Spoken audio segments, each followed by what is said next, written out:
안녕하세요. 밀리터리 미니어처 매니아 쓰림입니다. 흔히들 미 해군은 전 세계를 돌아다니면서 동국권, 특히 소련의 침략 야욕을 맡는 선봉부대로 인식되고 있습니다. 하지만 실제적인 침략을 위한 전력을 보유하고 있는 조직은 소련이나 러시아가 아닌 미군이죠. 미군의 작전은 대부분 가상적국 또는 적대국가의 연안 또는 적대국가의 중심부에 타격이 가능한 위치에서 항모 전단을 운영하는 경우가 대부분이죠. 현재 미 해군의 주력 전투기인 F-18의 경우 행동 반경은 700km가 넘습니다. 단순히 날아갔다 돌아온 수준이 아니라 폭장을 하고 전투 행동을 하고 복귀하는 시간까지 고려한 거리니 충분히 넓은 거리죠. 항모가 적의 해안선 밖에서 위치하면서 폭격이 가능한 거리니까요. 신형 F-35C의 경우 항속거리가 1100km를 넘는 훨씬 더 길어진 작전 능력을 자랑합니다. 이런 능력을 가진 미 해군에 비해 러시아 해군은 적 해안을 침투해서 전략 전술적 목표를 어떻게 타격할까가 아니라 미 해군 항모전단에 대한 요격에 그 임무에 초점이 맞춰져 있어요.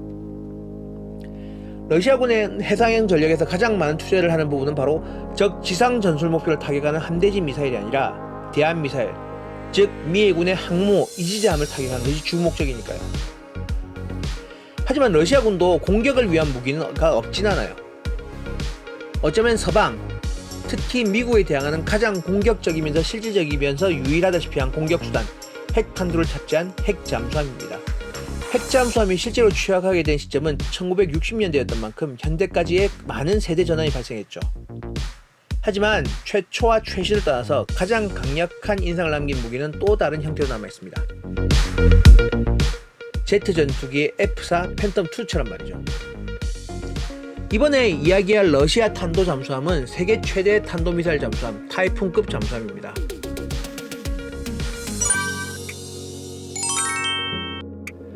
총 10척이 건조 예정이었지만 6척만 건조되고 현재 1척은 현역에서 운용 중입니다. 전장은 172m, 만재 수중 배수량이 48,000톤인 무지막지한 규모예요. 배치 초기 탑재 무장은 잠수함 발사 탄도탄인 R-39였는데 현재 2013년에 배치된 블라바 미사일로 대치되고 있습니다. 미사일의 종류를 떠나서 일단 발사하게 되면 인류를 멸망시킬 수 있는 전력을 보유하고 있는 거죠.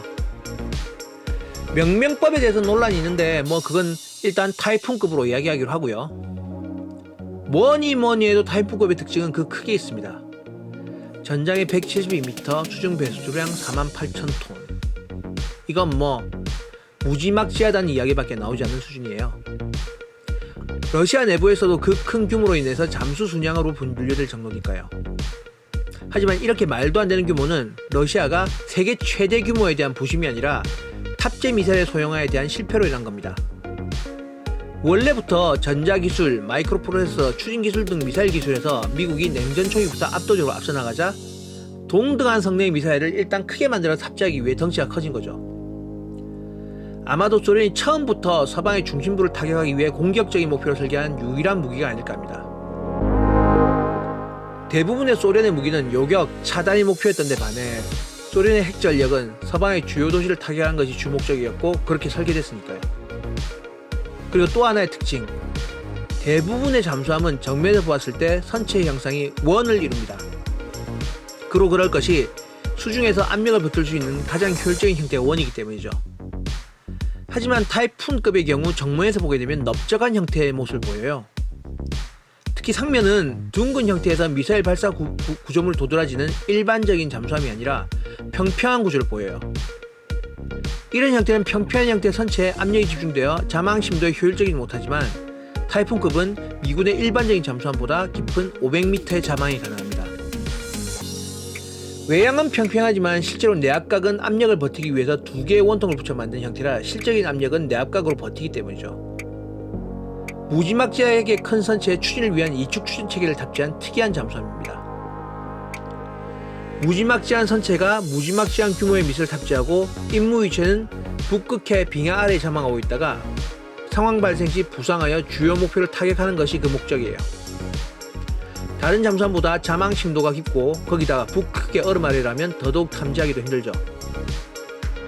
미사일 발사를 위해 부상한 경우 빙하를 깨고 부상하면서 기능 고장을 일으키지 않게 하기 위하여 선체 상부는 강철로 덮어서 강도를 확보한 설계를 가지고 있어요.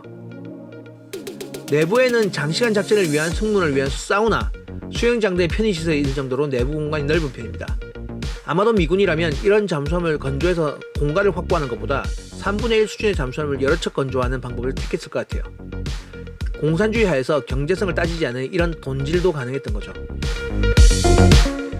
이렇게 한동안 전 세계를 위협했던 잠수함도 소련의 몰락과 함께 유지보수의 미비로 인해 성능이 많은 부분 손실되고 현재는 보레이급으로 대체되고 있습니다.